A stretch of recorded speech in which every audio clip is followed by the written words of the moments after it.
I'm ChosenArchitect, and this is All the Mods 9, and today we set up an incredibly powerful Apotheosis mob spawning blaze farm. Well, and magma slime.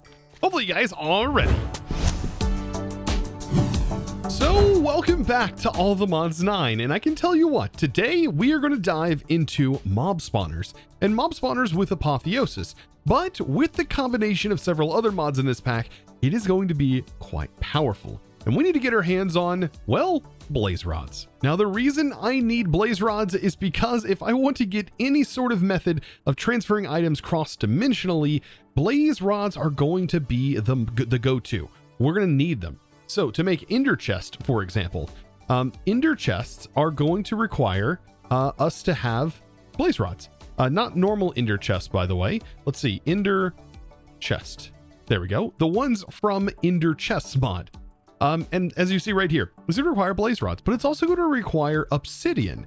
And this leads me into another mob farm that we can actually use to produce obsidian, believe it or not. Now you may be thinking, Chosen, what mod could possibly drop obsidian?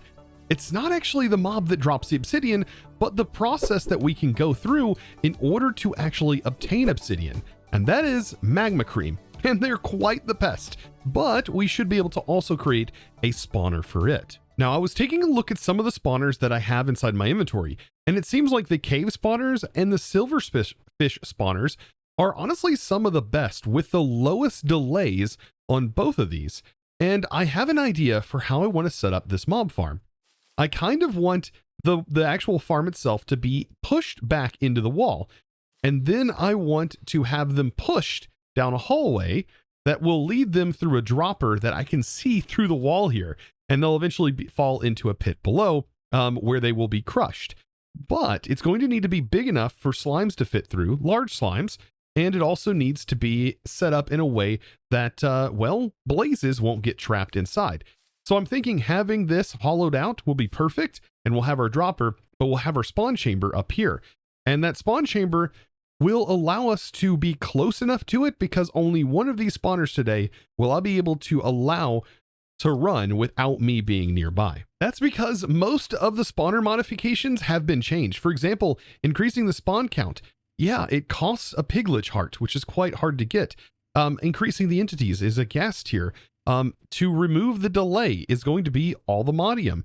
And things like that. But also the ignore players is going to be a conduit. Now, if you remember the episode where we explored the Atlantis, aka we also explored ourselves the ocean, we did manage to get ourselves a conduit after fighting off some guardians. So we do have one, but we don't have another one. That is until we get into mystical agriculture, which will be happening very soon. Now, in order to hollow out this area, I want to go ahead and upgrade to a hammer, and I do want to tip this and get all of those upgrades on it. The reason I still stay going with iron is because it's one of the most abundant materials we have access to. So having myself a basic hammer here is going to be more than enough for helping me clear out, for example, this space. And I should be able to just simply hollow it out. Just like this. Now, the size space that I'm going to need, which is what a normal spawner runs off of, is going to be a 9 by 9 around the spawner. And that also means vertically as well. So we're going to need space up that is going to be 9 blocks up, and then we need 9 blocks going from left to right. And this should be the perfect size, as they can spawn up to 4 blocks by default. Now, on this particular size here, this does have a spawn range of 7, but we should be able to lower that. Now, when setting our spawners up, one of the first things that we can do is we can hit them with a comparator. And that is going to immediately halt the spawning of anything until we give it a redstone signal. So you see right here, I have both of these stacked up because they both will eventually be spawning things, but we're going to need to change what they're going to be spawning to. And so that's where we need to get into another mod. Now, in order for me to get the spawn egg, which will allow me to change the spawner, we need to make ourselves some mob swabs. These are pretty cool, and they work on most mobs. However, boss mobs and things like that, not all of them do they work on. But for the most part, they will get you a spawn egg. And well, we need to go back to the nether. Here we are back in the nether, and I just need to simply right-click on this mob, and we now have ourselves a DNA sample of a blaze, which is going to be very nice and allow us to get a blaze spawn egg. But I also need to find myself some magma cream. I mean magma cube. Yeah, magma cube. Nothing that a delta won't solve, and there we go. So now we have ourselves a magma cube. So now we should be able to just pick up our experience, and we're going to need 4 buckets for each one. And there we go. And we are going to turn this into another type of chicken feed. Now, we've played around with other types of chicken feed, the ones that are used to make the eggs, or for example, the cursed earth, and there's also one for a delightful one that'll spawn in passive mobs. But in this case, I want to use this for the mob swap to make this GM chicken feed. And so this, I thought it required 4 buckets. This one just requires 1, it looks like, but it's going to give us 2 different types, one for a blaze and one for a magma cube. And we just need to sacrifice a chicken. Well, specifically 2 chickens. So there's the magma egg, and then we just need to get ourselves the blaze egg. And here's the other chicken for it. Oh, goodness. Yes. There we go.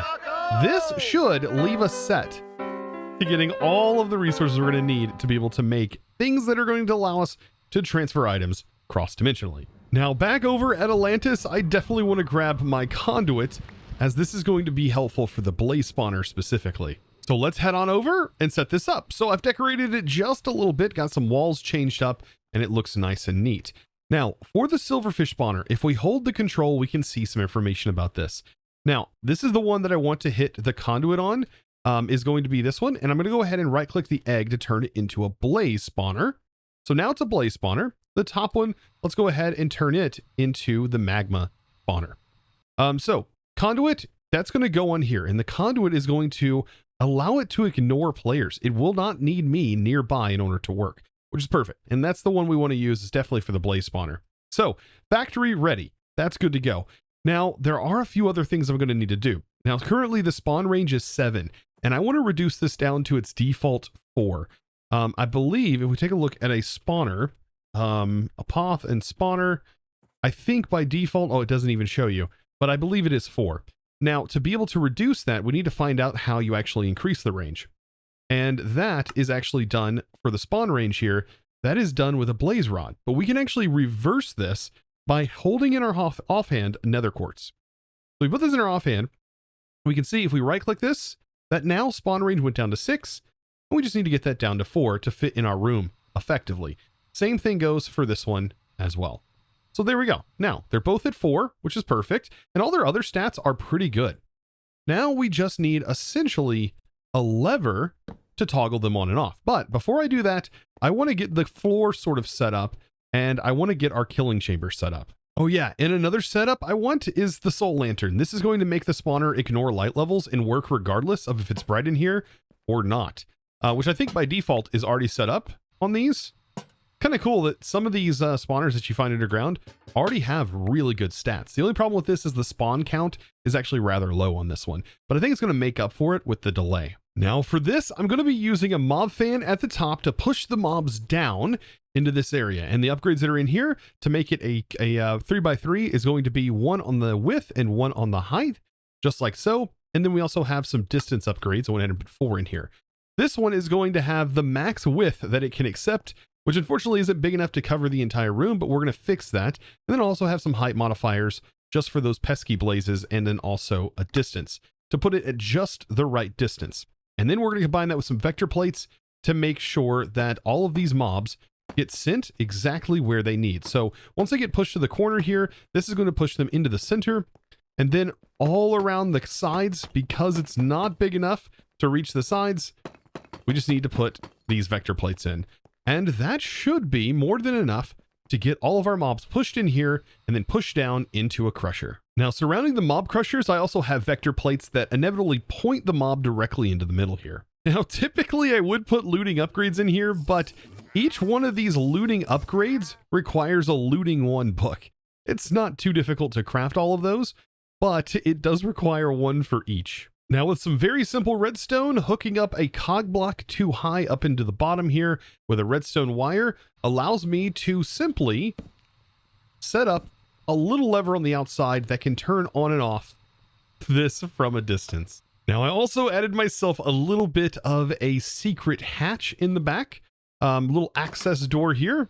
And yes, you can utilize different blocks for these doors, just like so. And so you can't even tell it really exists. But I do have myself now a maintenance hatch that will allow me to go in here and simply turn this off, which is going to have redstone running through the back here that is going to power this on. So I just need another lever, lots of levers. I like to use levers for this. So a lever right here, and that should turn the fan on. There we go. Actually, I may need to put it directly on the block, which is normally what I do. There we go. So that's going to turn it on and off, and then we can use a trap door to make sure we have a walkable path, but can still turn it on and off. Now, the same thing goes for redstone controlling this one, and I can now turn this on and then turn this one on. And let's go ahead and get in here from our access.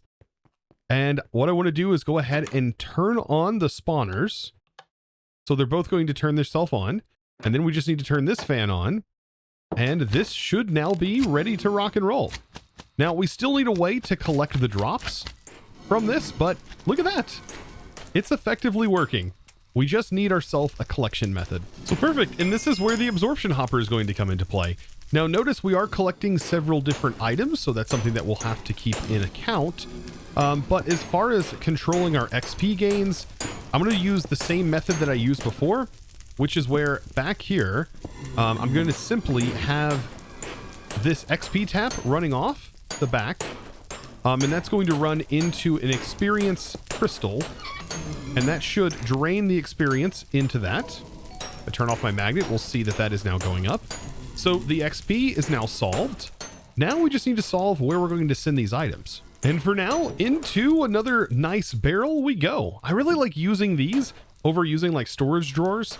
I don't know. So far, I'm really loving sophisticated storage. Now, I noticed that I wasn't getting a whole lot of magma cubes, and that's for good reason, right? Because we didn't actually bump up the activation range.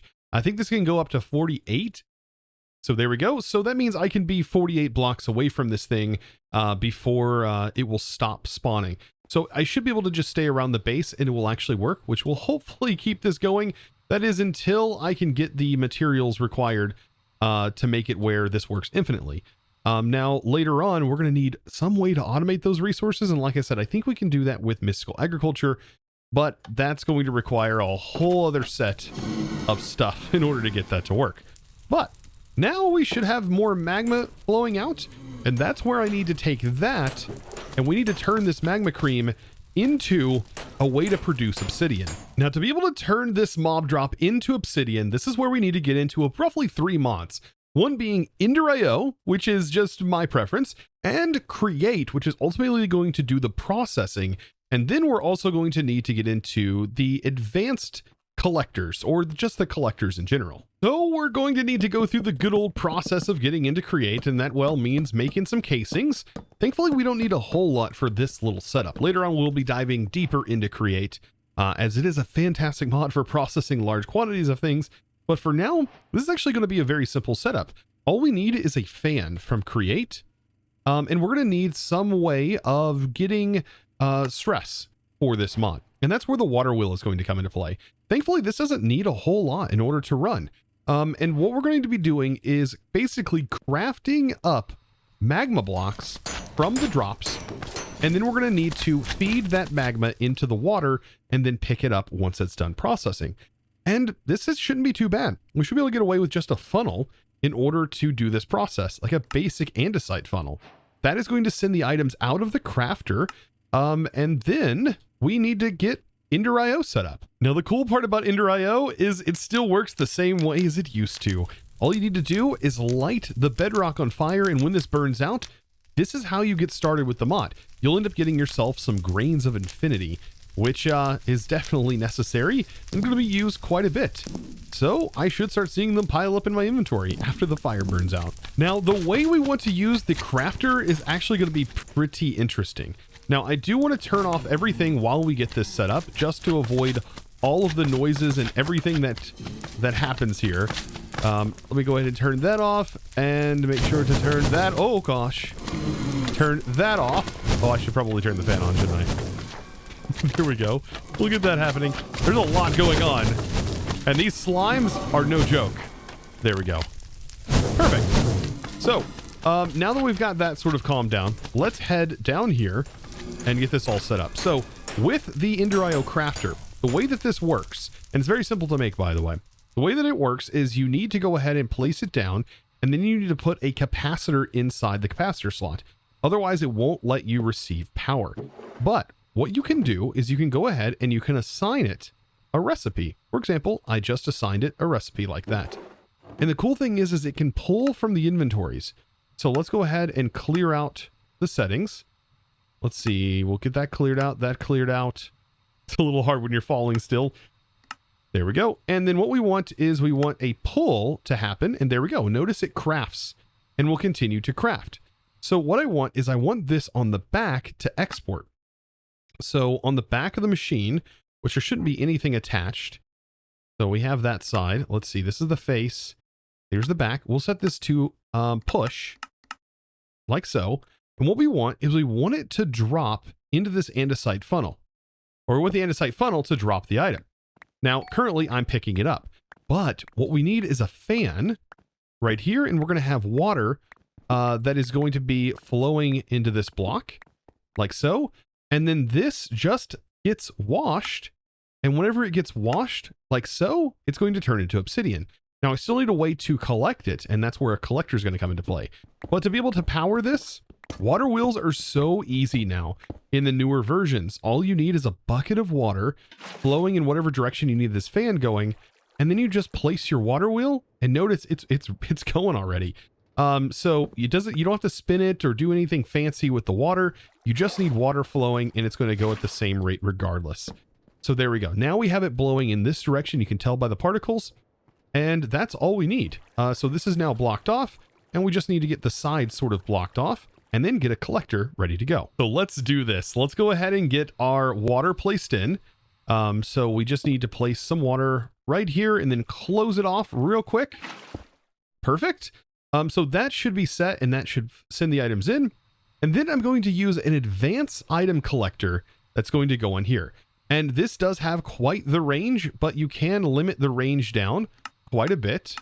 We can lower this down to like a 5x5, which should be more than enough to collect this. I think we can even cut down, and we can set this to display currently. We should be able to cut this down even further. I just don't know which side we should do that on. I think probably leaving it like that's perfectly fine. But this is going to collect, but we do need to make sure this is set to whitelist, and we want to whitelist and only pick up obsidian. So with that done, this process should be ready to work. So I should be able to simply toss in the items. Let's see. Can I get this tossed in here? I don't think that's going to work. I can't put the items back in here, but for right now, we will have some of this. There we go. So there's that. And as soon as that's done processing, which doesn't take very long, we should end up with a obsidian back inside of our barrel. And that should be our processing all done. I mean, this should work.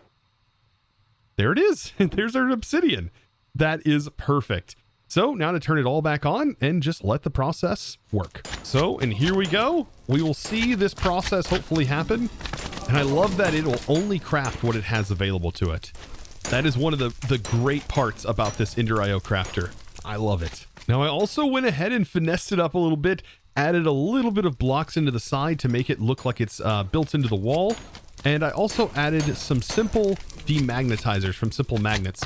So, these are the advanced versions, and I have them maxed out.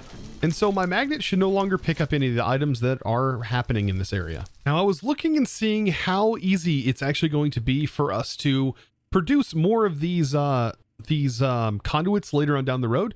And it does appear like just like I thought, that we should be able to get them. Well, we can get them from these creepers, beach creepers, at a very low rate, it looks like, but we can actually craft this with mystical agriculture very soon with some prismarine essence and fish essence.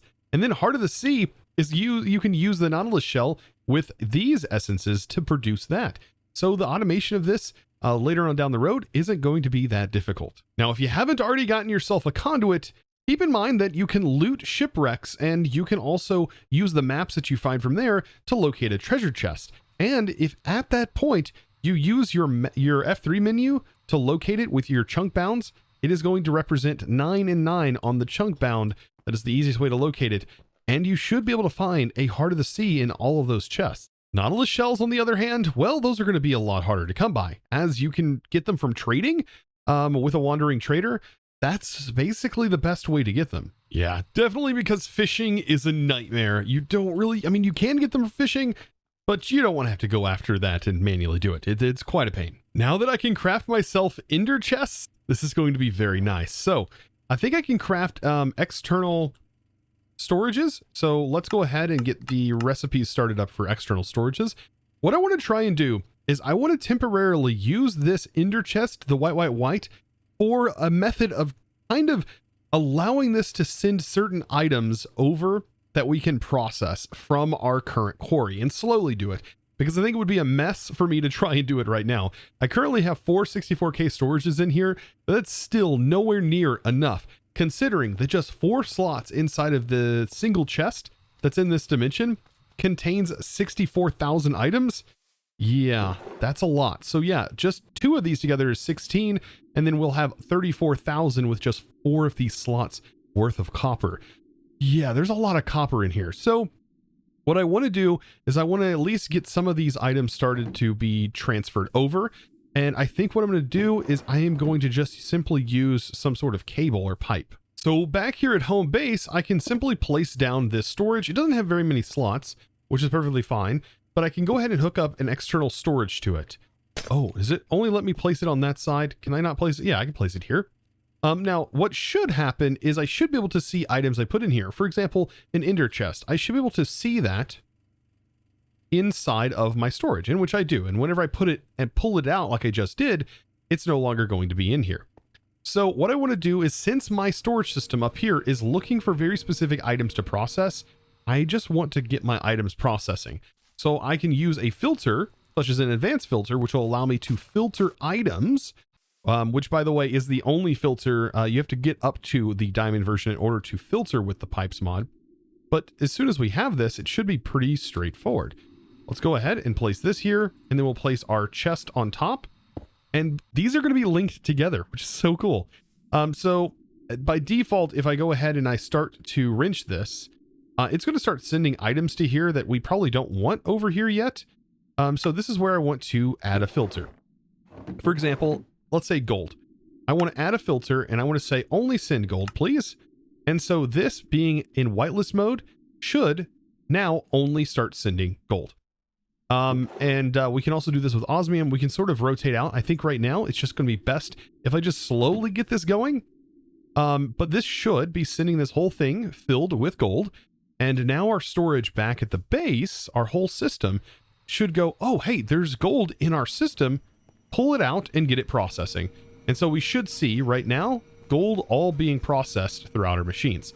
Oh, and also I did make some upgrades, and I hope that my stuff can accept this. But I did go ahead and make some next tier upgrades, aka the elite.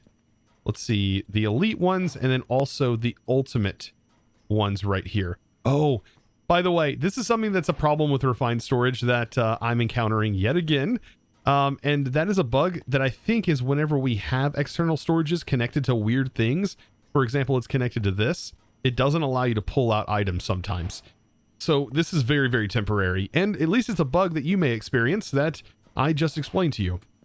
So if this was broken, you would not have problems pulling items out of your refined storage system.